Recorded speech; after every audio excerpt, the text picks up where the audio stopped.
It just started coming down heavier a few minutes ago. Since I've been out here, you can probably see the flakes collecting here on my hat and my jacket. Take a look over here. Right now, Barron County Sheriff Chris Fitzgerald says authorities are still on scene collecting evidence. It's the 14th annual MGA ride, and they just started their bikes. They are leaving the park right now. The Adams County Sheriff's Department was closing roads and blocking any access to the dam. I'm gonna go ahead and just kind of show you. Just up to my boots here, and I learned that I am not very fast in the 40-yard dash. Really? I could not try out for the NFL. The lights are still flashing, meaning that it's still an active scene. Those strong winds knocked down about 25 trees here in Memorial Park, including this one. Right now, he remains in custody here in the Barron County Jail. Oh, the rain's starting to come down now. I even got a new ride back to the station.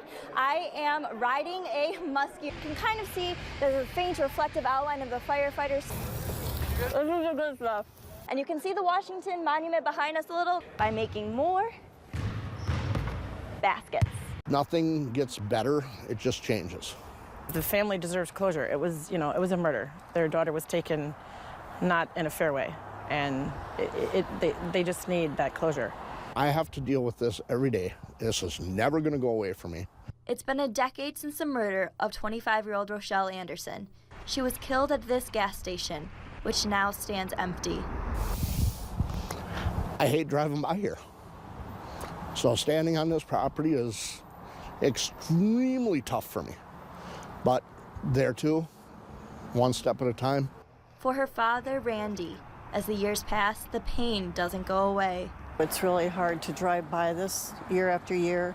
A haunting memory for not only family, but Rochelle's friends, lingers at this abandoned building. I've been driving by this building for 10 years. What I would be satisfied with is if this is just gone, and if it's never anything other than a vacant lot again. I'm okay with that. It's an eyesore, We're a small community.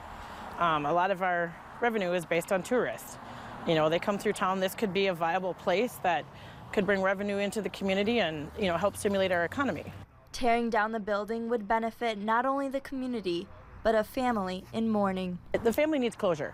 They truly do. I mean, they lost their daughter, friend, and it's just very hard for them. And I'm going to do what I can to help, get them get the best result that they want. Hopefully, step by step, that result to erase a building and unwanted reminders comes to fruition. I'm going to be a pile on that day. Trust me. Yeah, I'll be a pile of mush on that day. But the day of and every day after is going to be what I need to. It's the final piece for me. The Never Forgotten Honor Flight has flown more than 2,000 veterans from north central Wisconsin to Washington, D.C. to remember their service by visiting the memorials constructed in their honor. It's a tremendous experience. I mean, it's once in a lifetime, and we're really having a good time. It's unbelievable to see all the construction and all the beautiful buildings and memorials. Oh, it was wonderful.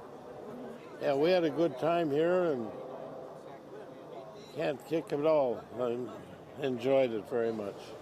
9 World War II, 42 Korean, and 30 Vietnam vets left Wausau early Monday morning and were greeted by a surprise welcome at Reagan National Airport.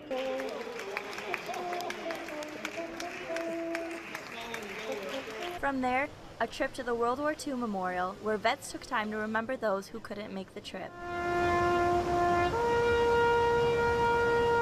Many of the veterans didn't know each other prior to the trip, but quickly bonded over their shared experiences. It's just great to get together with all the veterans from all the different branches, because we all work together as one. It's great because I get to see a lot of different branches of office, armed service, and a lot of friends I met too, a lot of new ones. The group stopped at the FDR Memorial and took some time at the Korean, Vietnam, and Lincoln memorials. You see it in magazines or you see it in miscellaneous other places, but it doesn't mean it much to you as there it is. Something that everybody should see. There's so much here. And we covered it in one day, and we just hit the tip of the iceberg. Veterans and their guardians also experienced the changing of the guard at Arlington Cemetery and had some time to pay tribute to fallen soldiers throughout the years. It was a great experience to serve our country, and we're glad we were able to do it. we'd do it again if we had to. That same goes for me. A final stop at the Air Force Memorial before heading home after a long and powerful day. Means a lot to me. I lost my wife 2 years ago, and puts me kind of lonely, so I was glad to go. The vets were surprised with a mail call on the plane ride home where loved ones and strangers wrote letters of gratitude for their service. And to end the night, the welcome home all the veterans deserve.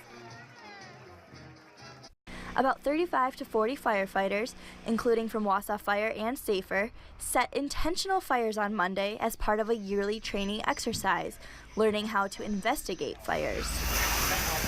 Fire investigation training is hard to get, and the amount of work that goes into doing something, the liabilities, the responsibilities, and the compliance that you need to be able to do this, for that amount of work, we thought we'd share it. These exercises began 8 or 9 years ago, and Battalion Chief Zarapata says this experience is invaluable. The most difficult thing with fire investigation is getting enough experience, and we don't get as much experience as we want, although we really don't want a lot of fires in the city. The fire department partners with EFI Global, a forensic fire investigation and engineering firm. EFI Global helps plan the fire sets and orchestrates the different scenarios. They have different fires that they look at during the course of the year. They give us ideas, hey, we'd like to do this, we'd like to do that. These training opportunities are crucial for all firefighters, both experienced and new. On Thursday and Friday, the firefighters will be joined by police officers and insurance adjusters to investigate the fire sets and determine the causes. You can watch videos, you can read books, but live fire really gives us practice in a real environment. Reporting in Marathon County, Maria Szatkowski, News Channel 7.